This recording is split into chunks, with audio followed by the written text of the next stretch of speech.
Painting with Men Off John is presented in Super Legitivision. Super Legitivision, the future of podcasting. It's .com.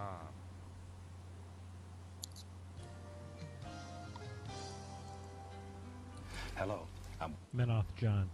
and I'd like to welcome you. First of all, let me take just a moment to thank you for allowing me back into your homes. If this is your first time with us, let me extend a personal invitation for you to drag out your miniatures and paint along with us each week. Let's go over to the canvas here and let's get started. I believe, every day's a good day when you paint. I believe, it'll bring a lot of good thoughts to your heart. I believe, every day's a good day when you paint. I believe, it'll bring a lot of good thoughts to your heart. Let's build a happy little cloud. Let's build some happy little trees. There are no limits here. Start out by believing here. You can almost paint with anything.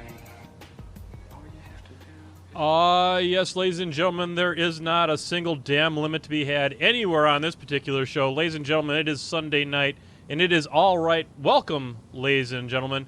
We got a little bit of a hiss in the background, but that's okay. We are going to edit that out in editing. I don't know how to fix it. Don't care to. Technology is our friend on the Painting with Ben Off John show. It is an exciting night. You're going to yourself, I know right now, wait a second. Where's John Spencer? Let me tell you where John Spencer is. He just got doing a crazy move there in Maryland, and he doesn't have his internet quite set up. So with us tonight, we have, in the mighty right-hand spot, Mr. Brett Painter. You know him as the guy that makes that sick-ass mead that he shares with us. Mr. Brett Painter. That's where you introduce yourself and say hello. Hey, guys. I'm the co-host that's better than a ghost, slightly. We'll see how I do. Well, welcome to Timing is Everything Television, ladies and gentlemen.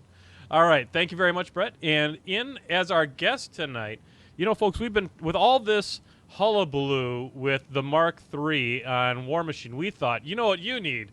You need some Guild Ball. So what we have brought with us in today is the Lore Master Supreme, the head writer for Guild Ball. He's been on the show before. You know him, you love him. This is Sherwin Matthews. Hey, guys. How you doing? All right, we are going to be talking about all kinds of super amazing Guild Ball type stuff today. We are going to be talking about a lot of fluff, and we're actually going to be finding out some stuff that, some clippings from the editing floor, if you will, some of the stuff that's not even in the Season 2 book. But before we do that, Brett, you know what the first part of the show is all about, do you not? Oh, I believe it's about shilling. It is about the shilling. It is about the business.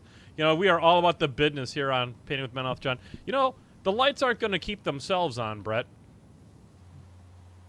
That is true. So why don't you tell us about how those lights are going to stay on? Well, before we do that, we should probably have a little bit of a beverage update. I'm, of course, drinking the flagship product of the Painting with Men Off John show. It's that black spice rum known as the Kraken. What about you, Brett? I have a Tulmler Dew-based whiskey sour that should keep me going through this cast. Excellent. And you, Sherwood? Just a boring cup of English tea. A boring Sorry, cup. guys. There's no such thing as a boring cup of English tea. Are you having both sugar and cream in it? Sugar and milk, not cream. Sugar and milk. Sugar and milk. Very nice. Well, on behalf of the Painting with Men Off John show, to everybody on your side of the pond and on this side of the pond, hey, Ron. Ron. That stuff is the opposite of smooth. I'm going to tell you that right now. It is a little bit like sticking sandpaper down your neck. But, hey, there you go. Well, the business, you know, folks, we are very blessed on this show. We have some amazing sponsors. Brett, were you aware that we have amazing sponsors for this show? Absolutely, because I keep buying stuff from them. You know, we probably should start off, given the fact that we have the Lore Master Supreme Sherwin on the show. He is also a poobah at the KR Multicase.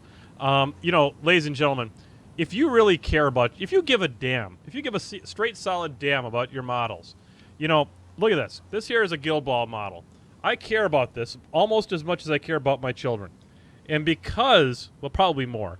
And because I care so much about these models, I am going to insert them slowly in the sweet, sweet caress of the KR Multicase Butterfoam.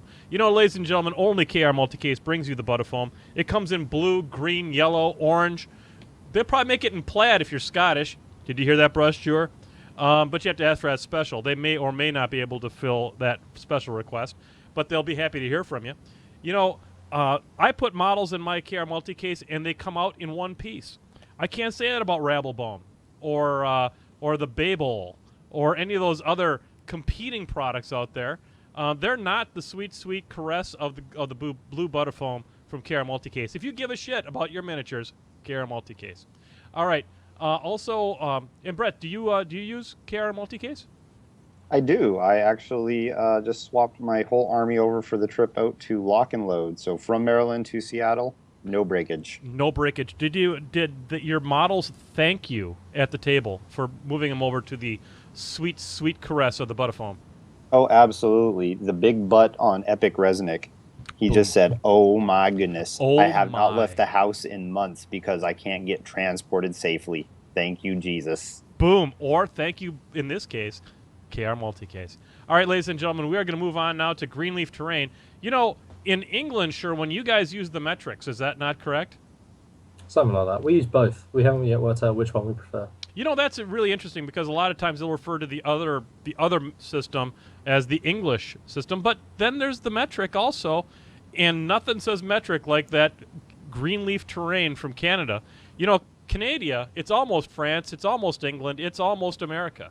It's three countries in one, and he's going to use 3 millimeters or 3 centimeters depending upon the width of the wall that he wants to use, and it is all metric all the time with Greenleaf Terrain. You know, he's moving into the 22nd century, and it's only barely the beginning of the 21st century with all that metrics. His shit's 3Ds. That's one more D than any of that flat terrain that you can get from other manufacturers. Did you know that, Brett? I do now. It's plus 1D. So if you want to order some terrain, get a hold of Adam at greenleafterrain.com and ask for all 3 of your Ds. That's not 1, not 2, not 3, not 4 Ds. He's not going to give you that 4th D yet. We're saving that one for the 22nd century. All right, ladies and gentlemen, don't forget about Clockwork Phoenix. Sherwin, you know about the Clockwork Phoenix. A little bit. Yes, you do. DC informed me that he is working with the Steamforged games on a card-type game, and that is as super legit and totally sweet as it gets on this show. Mm.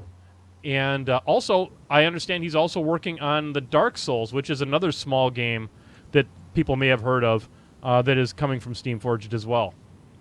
Mm. Mm. Is there anything? Are you working? I don't kind of work in the rules department, guys. Oh, it's okay. Unfortunately, I have yet to make DC's acquaintance, so Okay. I hope to do so relatively soon. Hopefully, maybe. I'm not sure I'm at Gen Con. Maybe I am. Okay. If I am, hopefully I bump into him there, but we'll find out. Oh shit! You're coming to Gen Con? I might be. I'm not sure yet. All right. Well, if you have to let me know, because if that does happen, I will make the drive just to make that happen. Cool. That will tip me over the scales to do the trip, because the Beer Machine guys are going to be at Gen Con, and I was kind of leaning towards not doing it for a day, but if you're there, I'm going to make the trip. That's for damn sure. Cool. But anyway, so he's doing that. He's got the Dark Souls. I kickstarted that stuff. I don't even play the video game. I don't care. It looks super sweet and totally legit. And the models look like they'll be super fun to paint, too. So that's another reason why I got into it. Also, let's see here. We got the Flight Medic painting. Brett, are you familiar with Flight Medic's painting? I have seen many of the many beautiful Kador pieces that he has posted online. That guy paints the shit out of red, let me tell you what. And I'm sure he can do a blue. He might even do a green. So get on over there, check him out. Flight Medic painting. He's super sweet and totally legit. You know, one thing that does absolutely keep the lights on here, it's right here. www.patreon.com/menothjohn. Ladies and gentlemen, we can't do this stuff for free. We've got, since we moved away from the Muse network, we have hosting costs, and that's really all we have. But we have, you know, we like to keep the machine current here, keep the podcast streaming along at all 1080p's. We have, you know, if we don't want to downgrade to the I's, we want to stay on the P, And so if you can see it in your budget. Now, spending your money is always a very personal decision. I want to tell you about some things we're working on. If you become a patron, you will get exclusive access to the co-host corner. That comes out from the usual co-host, not this clown, the usual co-host, Mr. John Spencer. And I'm also going to be doing a new special series that will only be patron, going to be starting that this week, taking a look at lists that I like that are, and the first one we're going to explore is Troll Bloods, because I think that trolls right now are in a bit of a quandary. I think everybody's going, oh, Madrak 2, he's the only answer. Well, we didn't go through Mark 3 so that we could all think that way. So I've got some very exclusive tech that I'm going to share with you. We're going to do that weekly. I'm also thinking about doing some interviews during the week on those things. I'm trying to plus up the experience and help people feel like they're getting their money's worth. Plus, you'll get the pre-ramble. And if you subscribe to this particular episode, you'll get access to the pre-ramble we just had. We had a wonderful discussion with Sherwin and Brett about Brexit and all the interesting nuance. You can hear people who have absolutely no political background talk about things that are exclusively political and have opinions on them. So it's super sweet. You can go to other podcasts and have just as uninformed opinions as what you'll get here on Painting with Menoth John. So there you go. That's the business. We made it through the first 20 minutes of the show, guys, or at least 11. So, oh snap! Greenleaf Terrain has popped up into the chat. Hey, Adam, we just got done pimping your product. I hope that you've actually gotten some awesome orders. We have made sure to let all of our viewers know that your terrain is 100% metric compatible, and super sweet for Mark III. I think you should probably put that on the side of some of your terrain pieces. Super sweet for Mark III. That'd be amazing. Or super sweet for Season 2, if you will. So that'll be super legit. All right, so I am going to go ahead and I'm going to get my painting light on here. And I'm going to try and do some painting here while we start exploring some of the new stuff that is uniquely Season 2 for Guild Ball. Sherwin, Season 2 has been out for how long? April salute, so what, a couple of months now? Couple months now. So how has reception been so far to Season 2, and have you heard any griping about it, or has things been pretty positive? No, everyone seems to be really, really in love with it. I mean, I've had a couple of people complain that their favourite characters have died. That always happens, but otherwise it's cool. It seems to have gone down very well. Now, when characters die in the Guild Ball world, that doesn't make their model obsolete or anything stupid like that, right? God, no, not at all. It's exactly like you would have a war machine. It just means, from a creative perspective, in terms of the character fluff development, they're dead and they're not coming back. There's no necromancy in the Guild Ball, but at the same time, there's no recursion like that. But at the same time, they're still viable as a piece to use on the table.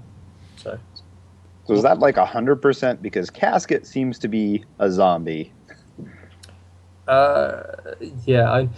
Casket's thing is, unfortunately, this is one of the ones where, of all the characters we wrote originally for Guild Ball Season 1 especially, there are pages and pages of bio for all of those guys, and it's simply a case of had to cut it out a lot of it to kind of make it into sort of space requirements we had. Casket was one of those unfortunate casualties where the sort of subtle nuances have kind of left. Casket's story is he's kind of just this vagrant who's left over from the Century Wars, who kind of gets found by Obulus, dragged into a cellar somewhere, and then simply drugged over and over and over until he basically is a mindless kind of zombie who's just taught to repeat phrases and just be an absolute slave. And that's where he's coming from. Zombie, yes, not conventional zombie. Okay. I like it. Well, that is kind of a conventional zombie if you go way back to the Haitian zombies where they would actually be drugging like people. So yeah, we've kind of got a bit of a voodoo vibe going on now. We've got Scalpel in the mix, so maybe that's something we could revisit, perhaps. Perhaps to either clarify that or perhaps give control of him to a new person is possibly an interesting idea. That'd be really cool. Cool. Consider that one logged in. Keep it going, boys, because I had to run and go get water. Okay, well, I guess back. John is on the H2O break. I'm back. I just had to run across the room and get some water, because it turns out that when you paint, you need water. And I did such a good job of planning tonight's show that I didn't have any. So, all right. So let's take a little break here. We've already kind of talked about some of the major changes of the characters, some of them being dead and stuff. What has taken place in the storyline from the end of season 1 to where we are now with season 2? Okay, sure. I mean, at the end of season 1, there's a real sense of upheaval that's happening in the sort of Empire of the Free Cities, especially the western side of it anyway, where most of the action happens from season 1, purely because you've kind of got the Fisherman's Guild has had their lead Chamberlain, they're basically the head of the guild essentially has been assassinated, which should never happen. He should be unassailable. He should be something where he's there forever until he dies, through natural means, not anything else. You've also got the captain of the Butcher's team has just gone AWOL, dead possibly, alternative. No one really knows what's happened to him. And there's a big sense of upheaval going on. And one of the things we really... Season 2, when we were writing that, sort of necessitated, in the rulebook anyway, a drive in the story arc around what the actual tournament format would be, purely because of the addition of league rules to the actual game. And the idea was we had to focus on that to kind of give more of a narrative and more impetus to what that story would be, rather than kind of focus on what's going on in the Empire of the Free Cities for the time being, which we could then return to once that happened. So the behind-the-scenes parts you've seen is really a sense that amongst all of the different sovereign states, there's this real sense of uncertainty about the future. There's this real sense of so it's a real sort of volatile kind of situation. You've kind of had a politician of sorts who should, simply not be able to be someone you can assassinate, simply just removed with relative ease, and no one now feels particularly safe. Everyone kind of sees potential threats or danger everywhere else, and it's really a case of the guilds all kind of closing in on themselves and becoming even more distrustful than they already are. Interesting. So a lot of political intrigue going on now. Absolutely. Kind of what is the feeling for what is causing all of this upheaval? For the most part, a lot of them don't really know, and that's the really disturbing part to a lot of them. They simply know that their sort of Empire of the Free Cities is still relatively young anyway, so it's only sort of 20, 30 years old. They don't really know that it's still kind of early days for it, and as a result, the sort of status quo has been disrupted, and there's still not sure why it is that this has been able so easy to be affected. Now, as a reader, of course, you know that outside of that, it's a lot of it is to do with this new group you've seen called the Union, and they're catalysts of some degree of change. The thing that no one truly knows is why they're doing it, who are they, how are they able to exert power over the guilds, these very powerful bodies that shouldn't be influenced by anything other than themselves. In the Union, for folks who are maybe not quite as familiar with the Guild Ball universe, would be sort of like an outside force, or almost like a mercenary kind of a group of people.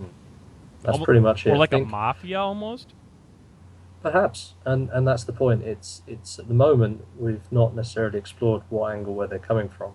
I mean, I've got an idea exactly where they are, but I'm not. Go figure that one hasn't been seeded just yet. So at the moment, it's kind of, as far as anyone can tell in the Guild Ball universe, the Union are a group of henchmen or thugs, and varying degrees depending on which one of them you're talking about. They're all quite individualistic in terms of where their approach is.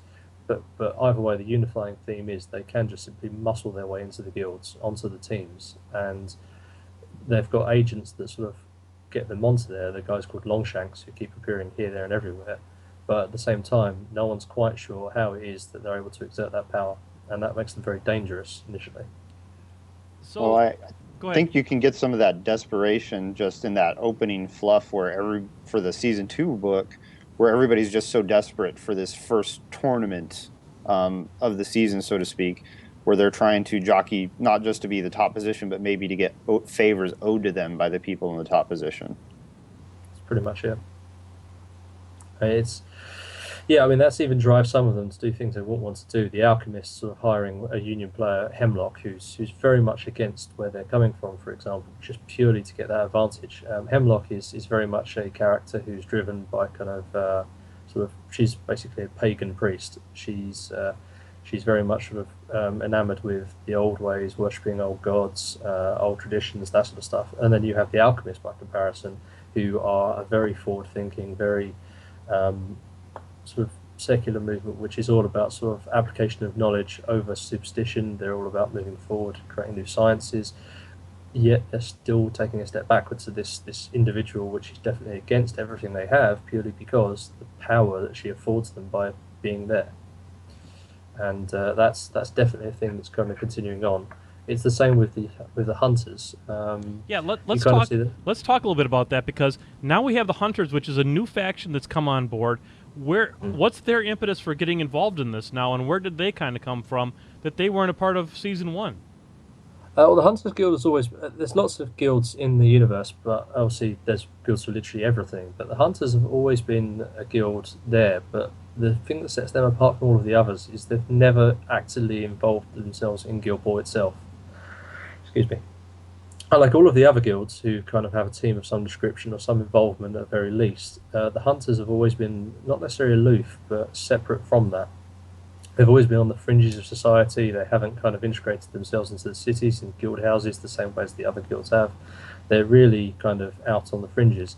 They're very much a sort of, again, it's a very old-fashioned, very pagan kind of, very separatist kind of group.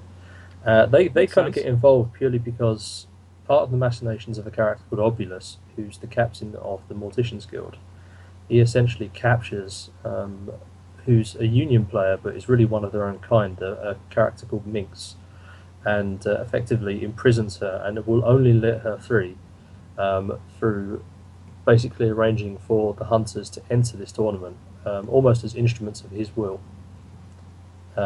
which obviously no one else knows at the time. As far as any of the other characters or guilds are concerned, they've just chosen to break their silence and actually turn up and start playing Guild Ball. Okay, I'm sorry. I think I might have missed something. Did you just say that Obulus at one time was a hunter? No, Minx, the union character that he captures. Oh, okay, got it. Yeah, that was a really great part in the fluff. I have no idea why, but I just kept having flashbacks to Willow with Mad Mardigan stuck in the cage by the road. Yeah, but let's go with that. That's quite a good comparison, actually. I quite like that. I honestly hadn't thought of that, but yeah, that's true. Yeah, it's interesting. I mean, the thing that Obulus doesn't see happening, and he's kind of warned of this as well by Hearn, who's one of the sort of heads priests of the hunters. He's basically told, well, now you've opened this cage, it's not being closed again. We're free into the world. We will do this. We will carry on going. You do know what you're doing. And Obulus is simply, he doesn't care about that as long as he reaches his own ends. He's enough of a maniacal kind of lunatic that he really just, or calculating, whichever way you want, he's happy to pursue his own goals at the expense of everybody else. He's not necessarily bothered that the hunters will enter in. Now, whether that's going to come back to bite him at some point in the future, we don't know yet, but it may well do. Yeah, that was something that was really interesting, just to see how Obulus wove in and out of all the storylines with different portions of influence, so to speak, with the different players, and like little favors he'd done were backing of certain people, so to speak. Yeah, and that's a big part about how the Guild Ball universe works. Everything is kind of bonds of everything is trade deals, everything is arrangements, everything is favors, or it's supporting one way or another, support a guild or another one way or another. It's all very much built around that kind of system, and Obulus is a prime example of someone who's working within that system to exploit it to his own ends. Oh man, I had forgotten how much I enjoyed painting these models. Holy cow. They give you so much payoff for the amount of work you have to put into them. They're just so much fun. All right, so we've got the hunters kind of. All right, we're in it now. You got what you asked for, kind of a thing. What are some of the other big changes? Now, you'd mentioned some key players that have died. And I'm sorry that I haven't read the fluff, and I apologize, Sherwin. I'm horribly unprepared for tonight's show, which should surprise nobody. Who's died from the engineers? You're pretty good, actually. I think the engineers are okay. They've Yes. mostly avoided everything so far. Velocity, the mannequin player, you would have put. I think that's the first one you painted, if memory serves, Yes. on the Yes. show.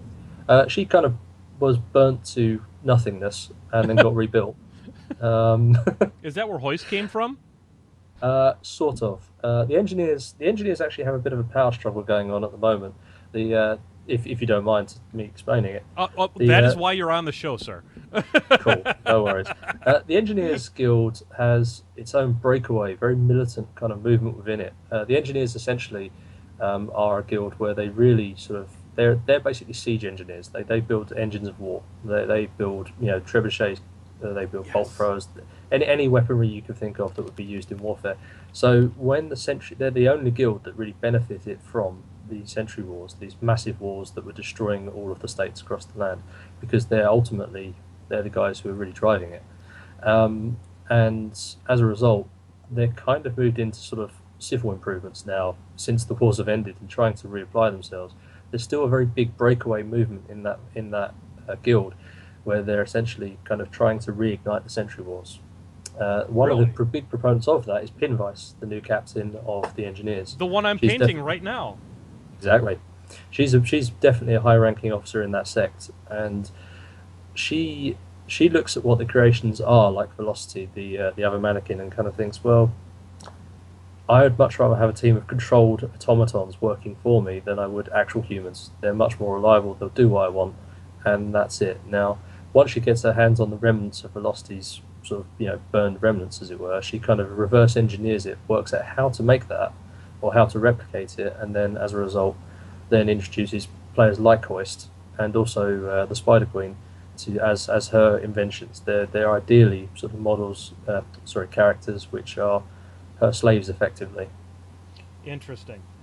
What is the underlying technology behind the constructs? Kind of, how are they getting their sentience and things like that? The first one is Velocity, and that's literally something where the engineers, when she's made, can't really explain it. That they simply, she kind of gets created, and for the most part, it's something where it's just a piece of small magic or genius, depending on which way you look at it, that somehow exists within the universe, and they're not kind of sure how that comes to being. Sometimes it's a happy accident. Like so many inventions that have happened in this world, like Teflon or what have you. It's a happy accident. The confluence of things happen, and boom, you've got these constructs now.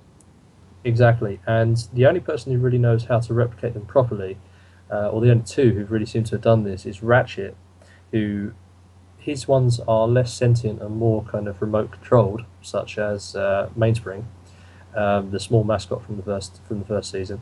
The other one is Pinvice, who seems to have been able to replicate this technology, but obviously won't tell anybody anything. I mean, she's not even as far as assassinating members of her own guild because they know things. She's really ruthless. Wow, so she's a rough bit of kid, isn't she? she's not a nice lady. Nice. It's the only way to describe it. Very few of the characters really are very nice in the setting, to be honest. Do you know that was even something Matt asked me specifically to do? He kind of said, "Can you make some nice people now in season 2?" We've got some nice people. I mean, Chisel's a very nice character, and Grayscales means well. That's I two. actually really thought Bonesaw was like kind of funny as the voice of reason, where he didn't want to be with the members of his own guild. He'd rather be with tending to the dead bodies. That's his personal time. Yeah, he's kind of ashamed that he's part of the Morticians Guild purely because he should be a priest who's above all of this. Okay, we have to ask something here right now. Do you get to name the characters, or does Matt get to name the characters? Do you know it's a really interesting process. Sometimes I do, sometimes I don't. A lot of the time, bear in mind this is 2 seasons, so for example, in the first season, I got to name, or at least take part in picking names for different pieces for most of the Morticians. Matt and I had to sit down. Maybe and kind of said, Bonesaw, perhaps? not so much. That one's season 2, I'm afraid. I was thinking Bonesaw would be perfect given your espoused love of 1980s and 90s wrestling. Yeah, no, I'm afraid I can't claim that one. Sorry, man. So the real question is, who named Cena? Yeah, that's not me, but I do love that name. That one was Rich Loxham. It's the only one I can really claim anything for, and Matt won't thank me for saying this at all in season 2. Is isn't even actually the shrew's name. The character is Wrecker. He had an original working name of Rolando, which Matt hated. Matt despised the name Rolando, and whereas I quite love it. There's some charm to that name that really amuses me. So when I wrote the character, I made it so that all of the fans just screamed Rolando, Rolando, Rolando from the stands, in hope that someone out there would pick up on it and he would just become known as Rolando. If you ever see save Rolando, that will explain why. Kev Bryant and I are working on it. Excellent. And Kev is there's not a finer sort of sidekick to drive something like that than him. Yeah, he's really fun actually to bounce ideas off of. Once I don't get to do it in the development, but once the books are released and so on, Kev's really fun to bounce sort of gauge reaction of how the things have gone down. So, hi Kev, so how did you find the fluff? And that's kind of really it's always my starting point. I love going to Kev for that. He's really dedicated. He always makes a point of reading it. Okay. He gets very upset because I do kill a lot of his guys, but he's a Union player. But yeah. So Kev, in case you don't know Kev, he is on the Glory and Coin podcast. If you like your mercs in the War Machines, check that one out. He is a wonderful guy. I've known him for forever with through the Lost Hemisphere. So super legit. So we've got so we've got the so Pinvice is kind of a pain in the ass. I'm a little sad about what an evil person my Pinvice is, but evil misunderstood, depending on which way you want to look at it. In your opinion, Sherwin, which of the factions has changed the most, and maybe from the fluff standpoint first, and then as you I know you're not part of the rules, but maybe you can have some views on that as well. Interesting. Probably the Union, of all things, the catalyst we discussed earlier. The Union have got a really big shift in what they are, purely because they've really got a sense of going into season 3. I won't really be dropping any spoiler with this one, but there's a real sense of wildness to them now. Whereas before, they were simply a group that no one really knew much about. They would turn up in other things. They seem to be controlled by a very bad, very nasty guy called Blackheart. In season 2, Blackheart is just literally murdered in the middle of a game by one of his own guys, a character called Rage, who's very unhinged, and he just literally gets murdered. There's this fantastic scene which Matt and I came up with together, where essentially Blackheart is killed in the middle of the game. It's his mascot, if you're not familiar with it, is a big snake, which called Coin, which Blackheart, her pirate, stores all of his treasure in by force feeding it gold coins. And that way, no one will ever try and get to his treasure, purely because it will bite them and kill them with its poison. I had a quick question on that. So while I was reading that portion, I got a distinct impression that somebody had seen Inside Out recently, the Pixar movie. The really funny part about this is I have never seen that movie. I didn't even know anything about this at all, and I can't escape the comparison. Unfortunately, so it's someone pointed it out to me straight away, and I have never seen it, but from what they've described, I kind of feel so horribly plagiarist without completely accidentally so. But yes, whoops. Okay, well, it popped out to us, so I just had to ask. No, so. I'm glad you did. It's one I've heard before, and unfortunately, I really wish it wasn't the case, but it is. So never mind. Yes, there's this. So essentially, Rage charges towards Blackheart in the middle of a game and just kills him. He literally just murders him completely out of the blue, because he's driven by voices in his head that just say, "Kill this guy," and that's exactly what happens. And then there's this horrible scene where he reaches for Coin, this snake that's got all of Blackheart's treasure in it, just cuts it to pieces, reaches his hand into this bloody insides, these guts of this snake, and just basically starts paying the other members of the Union to be on his side with these bloody coins he's wrested from the corpse of Blackheart's pet. It's really quite gross. But at the same time, that sort of leads towards the change in the Union. They're wild now. They've got this different guy in charge who's not necessarily driven by what he's been told to do. He's not driven by the sort of political machinations of whoever they work for, whoever they are, anything else. He's literally driven by the fact that just this aura of fear around him. So is Rage now the titular head of the Union? Of the Union team, certainly. Interesting. And no one knows exactly what the Union is to know whether that means he's the head of the Union or whether he's the head of otherwise. There are characters called Longshanks who are kind of agents who don't play Guild Ball. They're the sort of the shadowy management, as it were. But of course, we've seen one of those guys get killed in the season 1. Are there more? Yes. Are they now in hiding following the events of that? Who knows? Oh, that's some great stuff. Brett, what questions do you have regarding the lore on the Guild Balls? Well, I mean, there's just a lot of stuff to cover because there's so much. Because I am one of those guys where you killed off their favorite character. Gast was my boy. Yeah. So I was a little sad. I'm sorry about that. Oh, it's okay because it makes every scene actually matter. Like when we're reading them, I think so. That's certainly what the aim was. I mean, it's one of the things that I found incredibly frustrating in reading lore from other game systems, and no names here, but it simply is. You have a battle between two characters, and they fight, and there's never any sense of urgency, any sense of threat to those characters at all.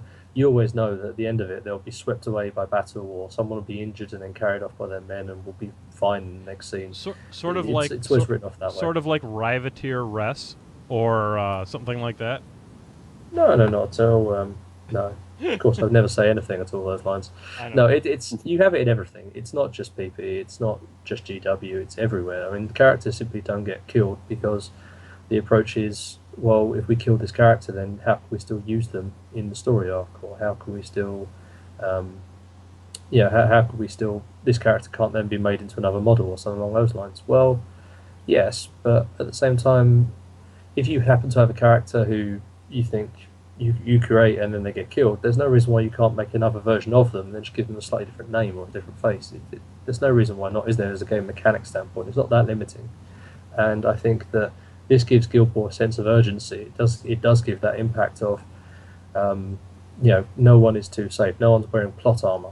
Nothing's going to keep them alive if their time is up, and it's that simple. I really like that. I like the fact that there's story progression, and a lot of it, and that's really, really powerful. Because I mean, we've all been sitting around. I mean, it's in the GW universe, there's been no plot progression forever. I mean, literally, is there anything that's actually gone on since the Horus Heresy? I think they make up a lot of stuff to go with that and sort of generally flush out those sort of books, don't they? I think, I can't remember who it was I was talking to. Someone originally told me they'd planned the Horus Heresy series to be 3 books big. And I think when they started writing it, they realised it was hopeless as a goal. And I think someone else then worked out, well, this is quite a big cash cow we could mill. So... Has there ever been a book in the Horus Heresy series for the Assault on Terra? Oh, they haven't got that far yet, I don't think. No. I must admit, I stopped reading them after about book 12, I think. I read like 8, and I was like, well, I'm going to check out now until Terra gets... I felt bad because I used to have the Fantasy Flight Games Horus Heresy game, and I actually gave it away because it was so complicated, it was hard to play. But I feel bad because at least I could have made a good cinematic story out of it, even if I didn't understand what the rules were.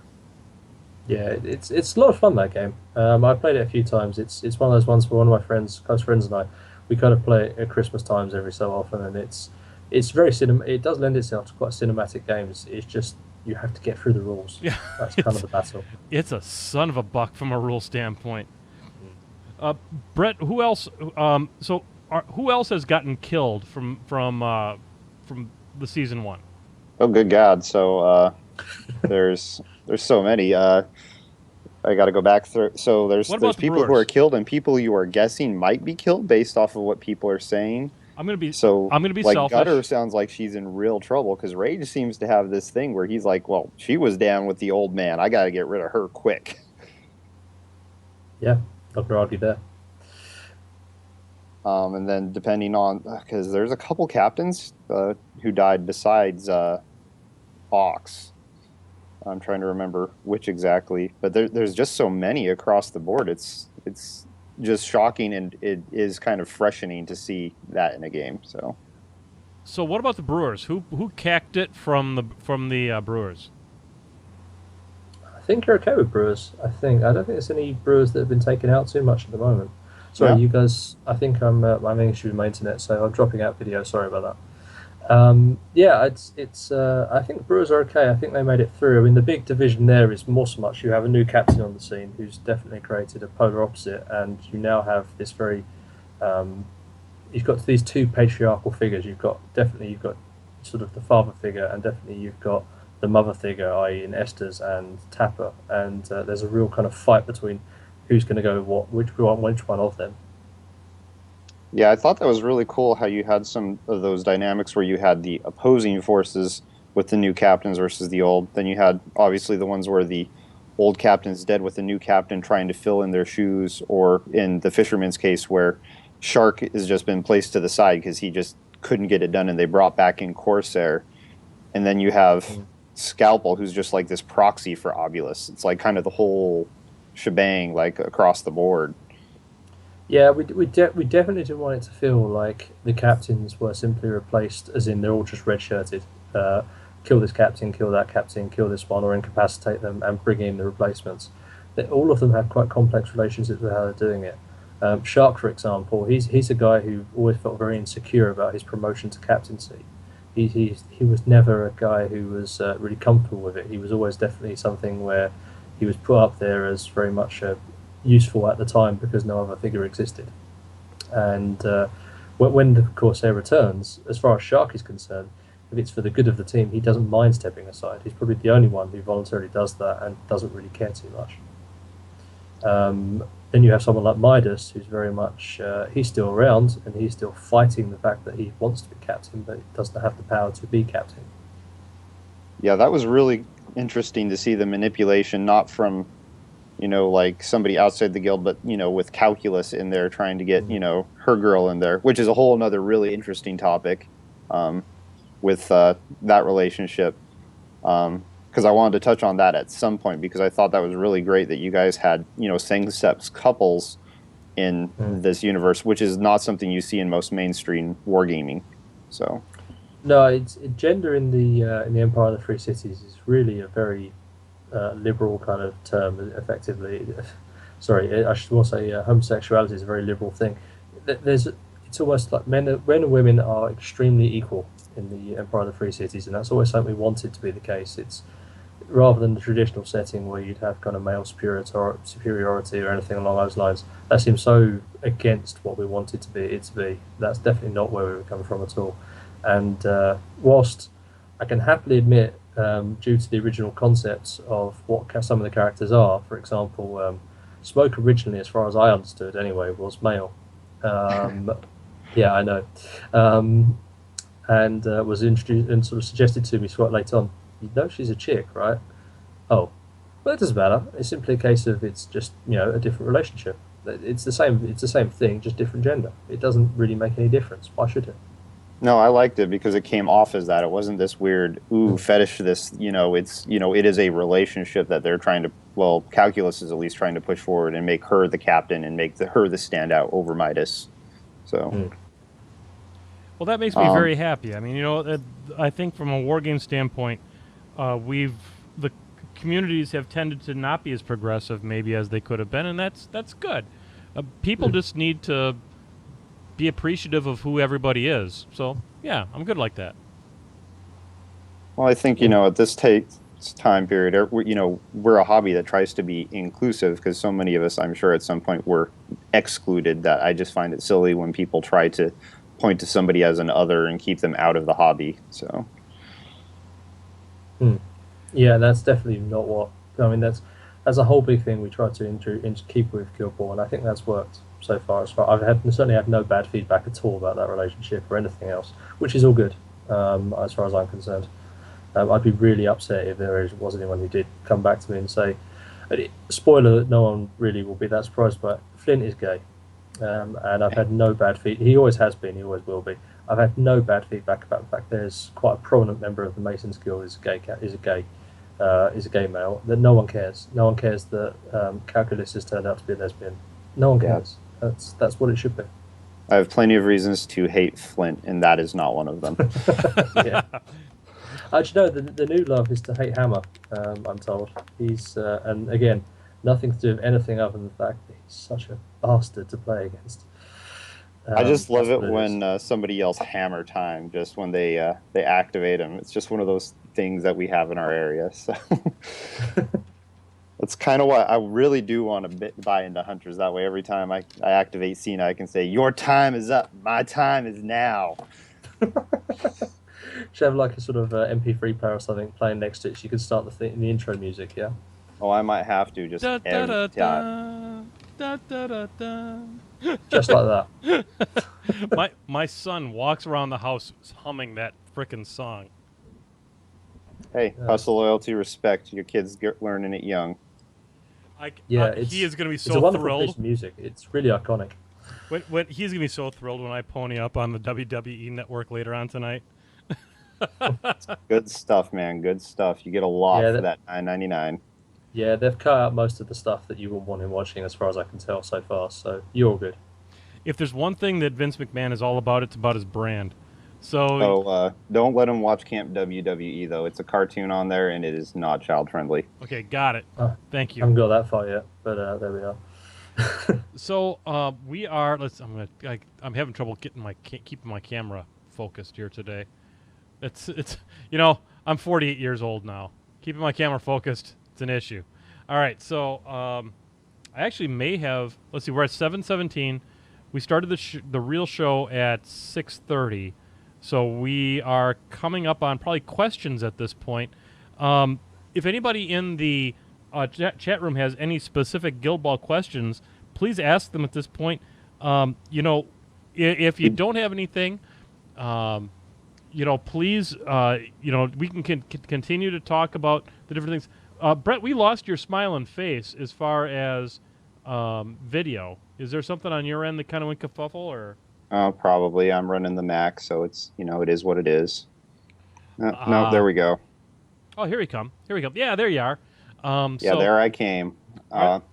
But we do have two Guild Ball questions. One is, was Egret's name, did that come from Game of Thrones, or was that just something from you whole cloth? Certainly not from me. That's one of the ones that I was told, this is what the character is, this is Egret. I believe it's a Game of Thrones reference, but I couldn't say that with absolute certainty. Well, it is now. 100% confirmed. Egret is a Game of Thrones reference, according to the Painting with Ben Off John show. So confirmed. I am 100% confirmed. Three exclamation points on that one. Tell me a little bit more about Egret. She's a really interesting character. She's from a noble family in Castelia, which is to say, if you think back to sort of Renaissance era sort of Spain, where you have these disenfranchised nobles who kind of exist across the land. They have their estates. They don't really have anything to do. They have court they attend to sort of once a month or so on, where they'll vie against the other nobles for really who's the most important in a world where the nobility and the upper classes aren't really important anymore because of the ascension of the guilds. And she just sees that as such a waste. She's not really part of that universe. She doesn't really feel that she belongs at all until eventually the point where she just runs away. She just literally escapes, and she's driven by this sense of urgency that she doesn't understand, which essentially drives her to the north into the wilds of Eisnor, which is this really the North Wilds, you say? Yeah, this really kind of sparsely populated, very primordial kind of area, and there she's immediately inducted into the Hunters Guild. She kind of wanders through the forests aimlessly at first, being watched, of course, by the Hunters Guild, until she's dragged in front of their High Council, in front of their sort of the High Priestess, as it were, and in the High Priestess sees in her basically her successor. She sees this feral, driven kind of sort of acolyte that she can mold her into her kind of what she wants her to be her successor when eventually she passes. The Hunters Guild is always driven by two different characters. You have a High Huntress, who essentially is because it's kind of a pagan thing where they're driven by the moon and the sun. They've got the Moon Mother is what the generally the females, not always completely gender related, but generally what the High Priestess will follow. And then you have the Sun Father, who's kind of this other figure, and they occupy two different sort of roles. The Huntress, the moon, is kind of about mysticism. It's about hunting. It's more about kind of the sort of the thrill of the chase. For the Sun Father, it's about nurturing. It's the other side of that coin, and she sees in her her successor essentially. Interesting. So, it reminds me. Now, I'm not. So much of fiction will lead you to reference various and sundry different games and things like that, and not to reference privateer stuff on something where we want to focus in on the Steamforged. That's great. Thank you, Skype. I don't want to find out more about why I need Skype Premium. So, go F yourself. Anyway, it reminds me a little bit of Kaya's story with Baldur. I know that they're very, very different, but that mentor mentee kind of a relationship kind of a thing. If you could draw the comparison between those two, yes, definitely. Although I imagine more it would be like Kaya kind of went to the forest and instead of meeting up with Baldur, kind of met up with Morvana. Oh, okay. I see what you're saying. It's more of the Huntress is more of a character like Morvana would be in Privateer Pressland, where she's much more opportunistic. She's much more politically motivated to her own end. She's much more ruthless. I mean, Baldur as a character is he's actually one of the nicer, kinder characters, I think, you'll find, or benevolent characters. He's a little more grandfatherly, isn't he? He is, and that's really the role of the Sun Father, which is Hearn. So he's definitely the other side of that. Okay, so we had another question. It wasn't really a fluff-based question, but Trollton Heston asks, for someone that's never played Guild Ball, what is the best way to get into it, if any of you gentlemen have suggestions? Well, you don't even necessarily need to buy the models as such, because you already use the paper dolls. The rules you can download for free, and it's probably a good idea to read those and have a look. Just find a buddy who wants to try playing it, get the rules, read through them yourselves, put some models on the table, start with the starter set, which is 3 models big, and see how you get on, is the best advice I'd say. Yeah, in my opinion, I think you've hit the nail right on the head, Sherwin, is that this is a game unlike almost any other game that I can think of that is so confident that you're going to like the game that they are literally going to give you 100% of the game for free. You can play Guild Ball without spending a single cent. You can, if you have a printer, you can print out the paper dolls and put them on and tape them onto some bases. They have the full rules are 100% out there. Everything you need to play the game 100% free, and not a mini version of the game. We're talking about the full game. Obviously, it's not as beautiful as when you get to and these, by the way, folks, these models are some of the most rewarding and fun models you will ever have to paint. They are super fun. Totally not liking the red handkerchief I put on her. I'm going to repaint that. We'll get back to that. But they are super rewarding. Now, I think that a starter box, as you said, Sherwin, is super great. The other thing to do is to check to see if you've got a local game group, somebody that's playing this game. In my area, at my local game store, Realm of the Dragon up there in Milwaukee, there is a fairly good Guild Ball community up there. It's just I have so little gaming time recently that I haven't had a chance to play. Check that out. Find if there's a pundit in your area. And if you get over there to steamforged.com and look at the area, they will have some information on there about where you can find a pundit, which is someone who's a volunteer that's going to help you get into the game. So that would be my advice. Brett, you got into the game pretty hot and heavy. What's your advice? Absolutely. So just go ahead, download those free rules. They work well. The new season rulebook works much better on PDF readers and tablets than the first season because of formatting. But I mean, like you're saying, everything's free. All the measurements for the board is free. Find your local play groups. I know we have a very active Facebook community in the DC, Maryland, Virginia area. So it's Capital Guild Ball. Everybody hops in on that, so we do, differing play nights for like the half dozen stores that are all supporting in the area. We all share, tournament information, so nobody's overlapping.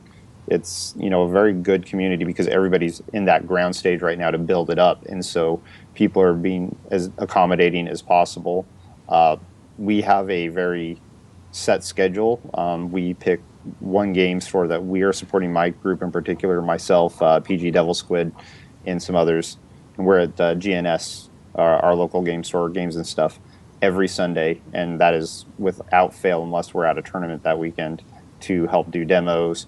I know next week it was proposed we actually might do a demo on the shop floor instead of just playing normally, so we'll just be playing demos all day on the shop floor and letting people ask questions as they go about looking at board games and whatnot. It draws people in because it's different, because you have that field, and they may not realize it's for a different game, but they see something and they know it's a sporting pitch of some sort. It's different than, broken buildings or whatnot. It's something that draws them in, even if they're not like a straight miniatures fan, but maybe a sports fan of some sort. Yeah, I think that is a big deal. Is that it has a sports kind of an angle to it. It was really fun to see how the game was picked up and taken off, because I was at Realm of the Dragon on Saturday because I couldn't get out on Thursday, and I went up there, and one of the players that I was going to play War Machine with, he said, well, I'll tell you what, you've got a limited amount of time. Why don't you play with this guy over here? I've got my guild ball with me. I'm going to play over here, and it's loved just as much as any of the other games. So I think, guys, getting in on this game is something that is going to serve you well. It seems like it's getting supported a lot by Steamforged. It's not a flash in the pan. Sherwin, I know you can't give us any details. Is season 3 coming? Absolutely. I'm already in discussion with Matt about what exactly we're doing with the universe. In fact, I had a meeting this week about what guilds we're looking at, and in terms of where the story arc is going, just to confirm or to go over it all and so on. New characters, changes that happen to existing ones. Yeah, absolutely. Has there been I've heard rumors of farmers. Is that indeed a season 3 faction? Is that something you can talk about? Of the new guilds that are coming, I can say that certainly they have been mentioned in the previous books, and I'll leave it at that. No, that's so of. There's a few clues in there already. What I've just said. Well, you already said guilds, which is plural, which is awesome. So keep that in mind, folks. There are guilds, plural, coming, and they have been mentioned. So that is something that would make us think that there's a better than average chance that could be something that happens. Super exciting. That's wonderful news. Okay, we have another question from Josekex. He's not familiar very much with Guild Ball, but he wants to know if there's maybe like a bureaucratic or lawyery kind of guild out there. Maybe not, for season 3, but out there, period. That's an interesting question. You've got a bankers guild, that sort of thing. I don't think you've necessarily got a lawyers guild that I know of, or any sort of arbitrary kind of yet that I've come up with. Most of that sort of stuff is generally handled guild politics level, and is very much exerted on the pitch. Funnily enough, that's how they control each other and work out their grievances. So there wouldn't be an existing role for those people as yet in the universe. Does the universe evolve and suddenly that's created? Maybe, but presently no. Yeah, because currently the only guild that really abstains from the game is the Physicians Guild, right? Yes, that's correct. Now the Hunters have become involved, yes. That's the only other one. Well, it's wonderful that there exists a universe where lawyers don't exist. Yeah, that's... yeah, exactly. I've got nowhere else better to say with that. That's absolutely agreeing, 100%. That's wonderful news. I am supportive of that 100%.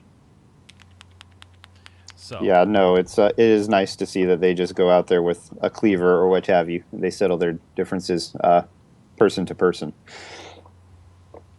I mean, it's not necessarily, that's certainly the idea we sort of started with. It's sort of slowly evolved into something where it's more necessarily about some level. It's about either fear or alternatively just a more subtle application of pressure. It's really a case of we're the top. You can tell because of the team is the top. You know, they won the last season or whatever else, and people like us more than you.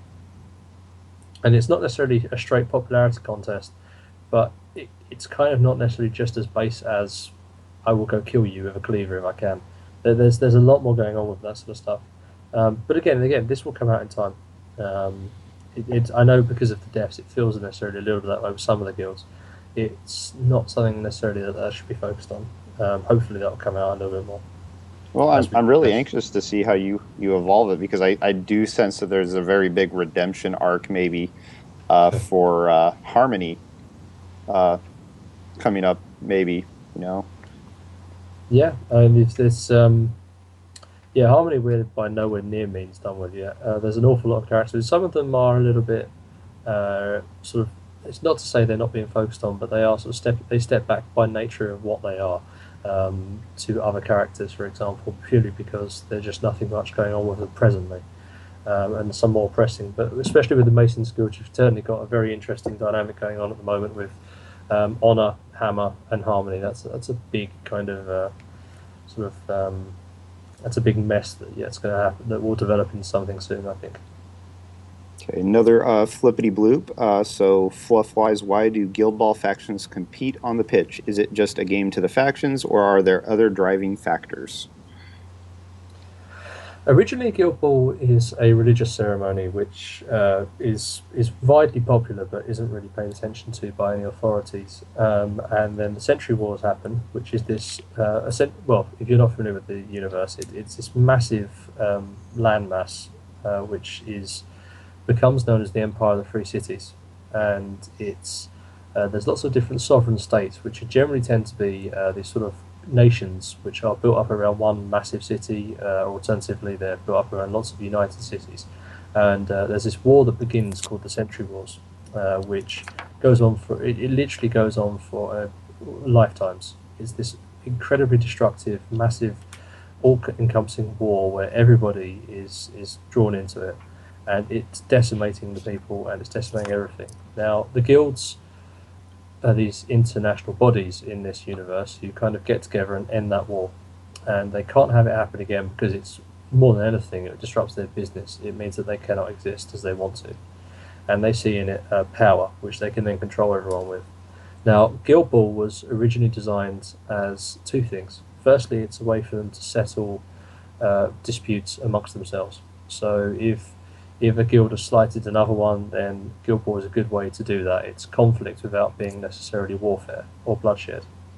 The other one is it becomes something where it's about control of the masses. It's something where the guild can obviously if a guild is powerful then it will have a very good Guild Ball team. It's a status thing. It's also something where they control the masses. If the masses are more inclined to like the Butcher's Guild, then they're less inclined to look for any underhand dealings within the Butcher's Guild, if that makes sense. They're also more likely to be more favourable to them. That's kind of how it works, if that answers the question. I think that answers it quite well. Yeah, I think that's really good. It started off as a religious ceremony. Yes. Help me understand. Okay, so we've got these guys busting heads and stuff on a Guild Ball pitch. Where does that fit into the religious sort of feel for it? The chief religion of the Western Sovereign States, which is Southeasianism, originally would have had priests carrying a sacred egg from one part of a city or settlement, in this case, it's very old, from one part of a settlement to another, and in a big procession with lots of them walking along and passing it along between each other, and eventually placing it in a holy resting place and going from there. Okay. Now, that's really where they were coming from. Over time, of course, it evolves into something else. The younger people kind of start originally taking this, or alternatively anybody in the settlement start doing this themselves, and sooner or later someone kicks it, and they realise actually it's kind of a lot of fun to kick around this thing, and that's when it becomes a sport, and you kind of have two people trying to remove the egg from one part of the city to another part of the city, and generally trying to go that way, and they end up being gangs, they end up being groups. It goes from something that happens once at the start of the summer to something that happens on a weekly, monthly, whatever basis. how long is the Guild Ball season in the universe? How long does it? How many? First off, how long is a year there, and then what percentage of that year is Guild Ball? Guild Ball is 9 months, or thereabouts. It's generally it's not it's fairly equivalent to what we have in terms of football here in the UK. It's a similar sort of season to what you have there. Those So it's poor gonna teams. Those poor teams having to go out and get their shit beat on for 3/4 of the year is serious business. Yeah, well, that's all they do. That's the important thing. The off season, even then, is spent mercilessly training or alternatively playing exhibition matches or anything else that essentially will improve their chances of winning next season. That's they're driven. They don't have a day off. Well, that's absolutely amazing. The physical stamina that these players must have to be able to, and the medical technology to patch them back up and get them back out on the field. Oh, that's one of the very few magics we have in the universe. Is the Physicians Guild have magically assisted healing? No one knows how they do it other than them. Anybody who escapes from the Sawbones and tells of the secrets is very quickly killed, and that no one is ever taken. No physician has ever left the guild and passed those secrets on. That's not how that works. That's one of the things. If you're injured in Guild Ball and you simply are near death or you need to be dragged off, then you'll literally be put out, and then you're going to wake up 3 weeks, month later or whatever, absolutely healed, and your guild will be getting a very big bill from the Physicians Guild for that. And that's about as far as you're ever going to know. Well, one of the things I've always talked about with Guild Ball is the amount of satisfaction I get from painting the models. And I'll tell you, the amount of progress I've made on Pinvice in literally an hour is just really satisfying. There's so much detail in the model, and it rewards the concentration that you put into a solo type model.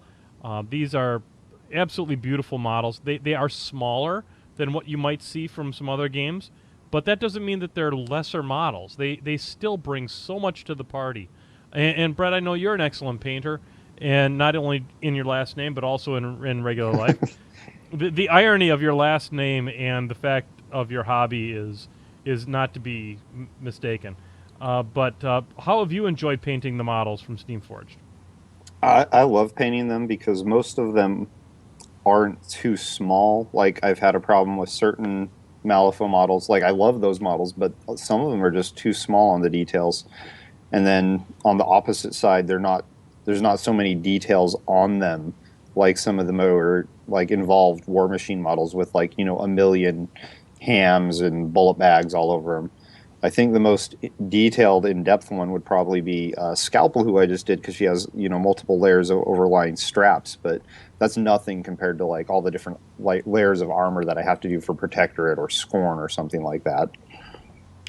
Yeah, and I'm just kind of I'm putting up on the painting cam once again, and I'm unfortunately drowning it out now with the white light, so I'm going to turn that back off. But a couple of these models here just to kind of look at that are better to look at than my ugly face. Oh, and there you go. Now, which one is that? Scalpel? Yeah, that's Scalpel. Okay. So I just finished her up a little bit earlier last night, and I'm real happy with how she's turned out.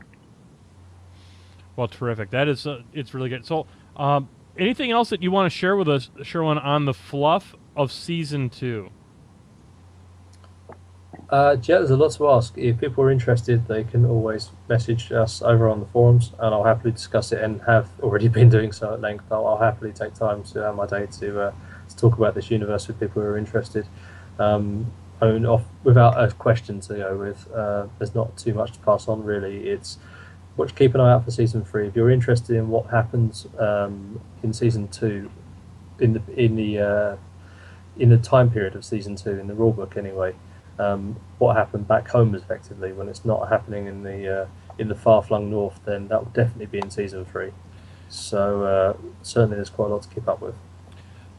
So I'd like to turn the conversation just slightly a little bit, because we have been talking an awful lot about the Guild Ball, but Sherwin, you're also a person that works with KR Multicase, and Sherwin, tell the brushheads who may not be familiar with what your role is at KR Multicase.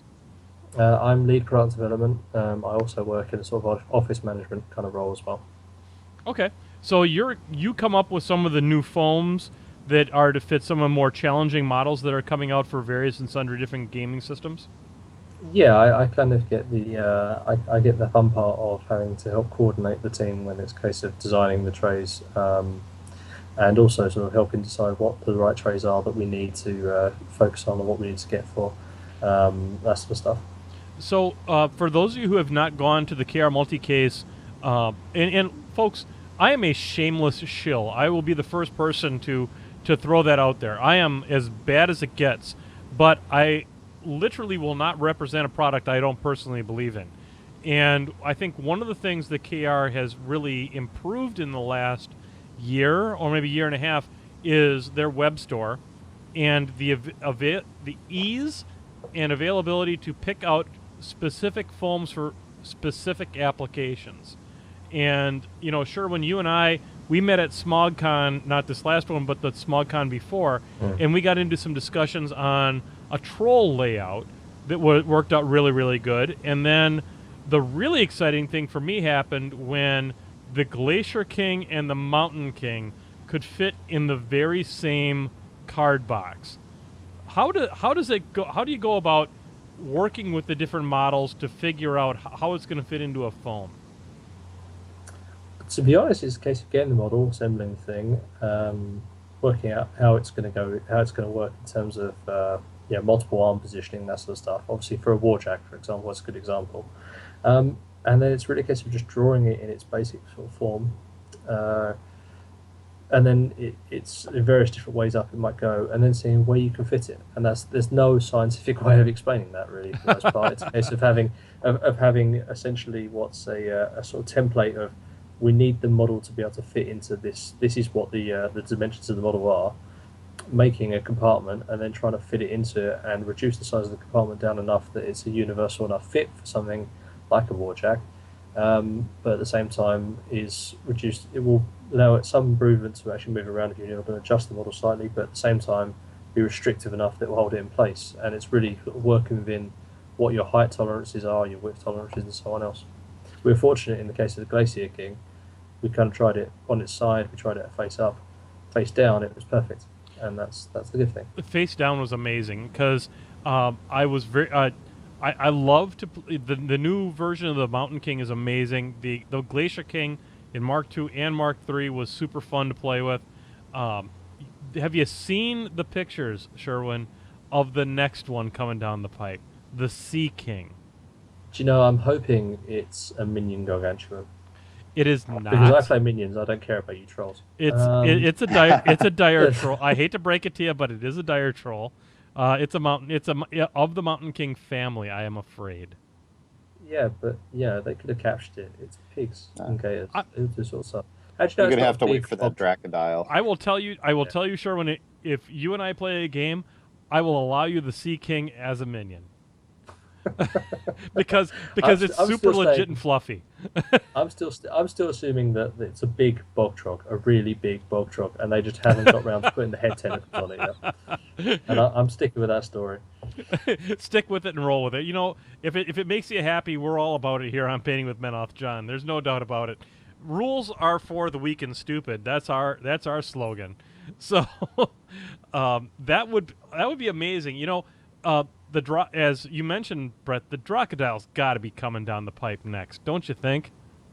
Yeah, with how much Will Hungerford has a hard-on for the minions, I can't imagine that's going to stay in post-production or pre-production for too long. I think it was asked at SmogCon this year. Someone asked Jason Souls about it, I think, and he basically came back with, well, the Dracodile's been on the drawing board several times and been removed several times. So it sounds like it's something they're working on or have worked on at some point. So yeah. It's not impossible. They really want to make it happen, I think. You know, SmogCon, I'm very sorry I couldn't be there this year. I probably won't be there next year, but I will be in the UK next year. My family and I are going to make a trip to the UK. I'm going to have the kids with me. I'm going to have Belinda Librarian with me. And we need to for sure make sure we swing by and see a Sherwin, because that would be amazing. Definitely. Definitely. We are in the last 15 minutes of this particular podcast extravaganza, which means we talk about movies and shit. And by shit, I mean I'm going to talk about the movie I saw earlier today, Independence Day Resurgence. We're going to start off right off the get-go by talking a little bit about this. So, Independence Day, the original one, is not a movie that suffered from a lot of plot consistency. It's a movie that its primary plot resolution device was using a Mac laptop to hack an alien computer that they had never interfaced with before, but somehow knew how to write a virus for that dropped the shields long enough for them to fly a plane into it and blow it up. Yeah. Yeah. And I hope that's all you can say. And I hope that the when I take the noise, the dead air out of that, that the dead air was very, very apropos in that point. It's a movie that eats, sleeps, lives, and breathes Deus Ex Machina. I would like to report that Independence Day Resurgence suffers from none of the restrictions of plot, so that it they can basically do whatever they want so long as it blows up nice and pretty. Hey, as a military member, I want to fully confirm that many pilots will indeed have a stripper wife. Just saying. A stripper wife who turns out to be a doctor. Hey, she's a good girl working her way through college. And there's nothing wrong with that. We don't judge on the Painting with Men with John show. So Vivica, so there's a lot of tips of the hat to the show from 20 years ago. Of course, they've got the president is back, and Jeff Goldblum is back, not doing dinosaurs this time. We have Judd Hirsch, who I keep on expecting to drive a taxi in this movie, but it never happens. We have Brett Spiner, otherwise known as Data, who is aging not very well. And we have, all these tips of the hat to the original show. We have a picture of Will Smith, but none of the Will Smith of the first movie. He died in a fictitious plane test aircraft crash. That's probably for the best. I haven't his seen final words, decent hell no. Will Smith movie Exactly. in a while. Oh, hell no. His final words were, "The contract isn't large enough." So, but they couldn't afford to get him one of those things. So when you roll up on a Roland Emmerich, Dean Devlin extravaganza, let's face it, you're rolling up on a particular product, do you not? And I would like to say that this movie, if you go in and experience it the way that Troll Chuck, Signar Jake, Belinda Librarian, and I experienced it, which is I had a bucket of pretzel bites with nacho cheese. Belinda had a hot dog and half of my pretzel bites, and the kids had popcorn and something called Oreo churros. Let that concept roll around in your head. What the fuck is an Oreo churro? Delicious. That's what it is. Deep fried Oreo chocolate thing with sugar on it. It was amazing. Smelled better than the concept should have smelled. And you just sit there and watch all the explosions. It was actually a pretty good time. I'm going to recommend this movie at the 2 shots of Kraken level, because a little bit of a buzz helps you make through it but you got to keep a slow buzz going throughout the whole 2-hour experience. So bring a hip flask to Independence Day Resurgence. Has there ever been a good movie with the word resurgence in its title? That's what I want to know. I doubt it. That doesn't bring... No. Yeah, it doesn't bring good mental images up. It reminds me of like Alien Resurgence, which I don't even know if it ever was a movie, but what was Alien 4? Resurrection. Alien yeah. Resurrection. Oh, yeah. It starts with an R and ends with disappointment. So there you go. Have you seen any terrible movies or good movies this week, Brett? I haven't seen anything too terrible. I did get to go watch Zootopia with my children this week. Mm-hmm. I had to say it was good. A buddy cop movie starring anthropomorphic animals can never be bad. It's like I want to say, oh God, what's a good cop buddy movie? What's a good cop buddy movie? Oh God, Tango and Cash. Tango and Cash for furries. There you go. Continue on, Brett. But yeah, just seeing the dynamic between the predator and prey animals and how they treated each other. Yep. Was really interesting, and then it was kind of like the procedural with Law and Order halfway through, and how they're following the clues, and you know, it was kind of cool because I also got a little bit of the oh God, there was that. It's a period cop movie. Same guy did Black Dahlia, L.A. Confidential. L.A. Confidential, okay. So you remember, like, halfway through that movie, Ed Exley has to walk back on his most famous bus because he realizes he was wrong and he accused the wrong people, and that was intentional because it was a cover-up. And that same thing happens in Zootopia. Yeah. Not for nothing, Brett, but I can't remember last Thursday. I'm 48 years old. So Probably the Kraken. Oh, my God, that too. What are you going to give the Zootopia on a Shots of Kraken? You know, I would probably give it 2 if you're not into the sugary sweet movies. I have to watch a lot because I am a dad of 2 very young children, so I'm kind of at it with 1. 2 very delightful children, by the way. They are. I've been into your casa, and it was great times, and super wonderful boys are doing a lovely job as a father. I'm just going to put that out there. Oh, no kidding, man. They crush you with them dice rolls on some Guild Ball. Fuck your kids, by the way. Just fuck those kids, by the way. Sherwin, do you have any media? It doesn't have to be. It could be books. It could be movies. It could be the gal down the street yelling weird shit out her window. My vice of recent times is the WWE Network. Oh, snap! It's my significant other passed this along to me, or more precisely, she felt free to subscribe to this thing for my birthday. And I don't mean to interrupt, but Sassy Greyjoy, pay attention. This is your segment. Continue on, Sherwin. And it's now my thing. I'll happily have it sitting, playing in the background while I paint models, while I'm doing anything that I should probably be paying more attention to. And yeah, it just rolls away. It's incredible. It's got everything on there you could possibly think of.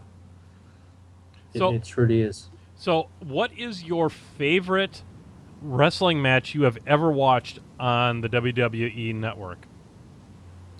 Do you know, I've been going back over the old Monday Night War stuff, and one of the most it's probably the match I saw first when someone sort of sat down with me again. I mean, I watched a lot of wrestling when I was a kid, 1,000 years ago when I was young. Me too. And then had a gap.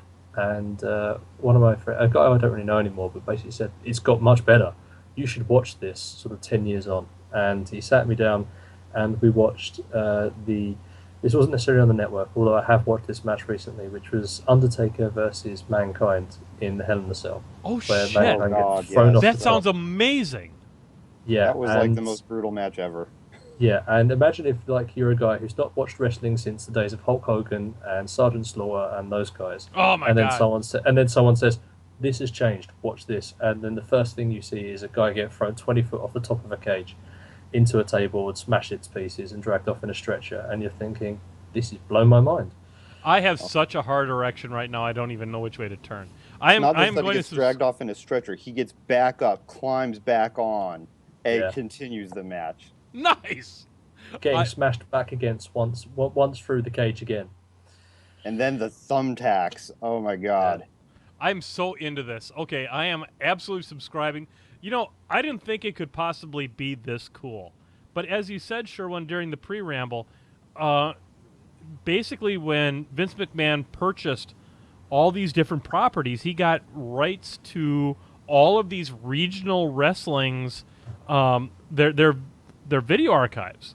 Yeah, is it AWA you mentioned? AWA, yes. Yeah, you can go back as far as 1983. I just checked it. So, is there any Crusher? Without actually watching the thing, I wouldn't know. Okay, that's fine. I can certainly tell you. We go back as far as AWA Super Sunday, which is the 24th of April, 1983. That's for those of you who are not paying attention, Andre the Giant, Hulk Hogan, Mean Gene Okerlund, all came out of the AWA. So those guys are the OGs, and along with the Crusher and all those guys, if there is Crusher on the WWE Network, I am going to be so locked in hard, because that guy graduated from the School of Hard Knocks. And Crusher Kabansky? That's the guy? He was the Crusher. I don't know. I don't remember what his last name was, but he was the Crusher. There was also Dick the Bruiser. And, if you're Dick and you're bruising, there you go. So there you go. I am so in on this. My kids are going to be locked in. This is good, wholesome entertainment. It's about eating your vitamins and, not making sex tapes and all that kind of good stuff. But I am super excited about this. I think this is the most important information that Painting with Menoth John has ever relayed during the course of a podcast, is that WWE's got all that old school shit. That is some hot nonsense right there. That's the good shit. All right, ladies and gentlemen, we are going to cut tonight's show a mere 5 minutes short, because it is the season finale of Game of Thrones tonight. We're going to kick on the music. I want to thank Sherwin for being a part of tonight's show. It has been absolutely mad. I can't think of a show that I've done that had this much super great lore as a part of it. Just stuff that people are going to be eating up. And Brett, I want to thank you very much for sitting in here on the co-host chair. We've had some amazing co-hosts, and you're one of them. And I love to tease you, but I love you. So on behalf of the Painting with Menoth John show, and on behalf of Sherwin and Brett, we will be here next week, unless that's the 4th of July. Is next week and the 3rd of July? It's the 3rd of July. Yeah, we're not going to have a show next week, so we won't be here, because I'll be in Buffalo, New York, hanging out with the Beer Machine crew on vacation. So John might do something, or he might not. Be a patron, because if something's going to happen, it'll happen on patreon.com/MenothJohn. On behalf of Brett and Sherwin, boom, we're out of here. Be good or be good at it. Good night, everybody.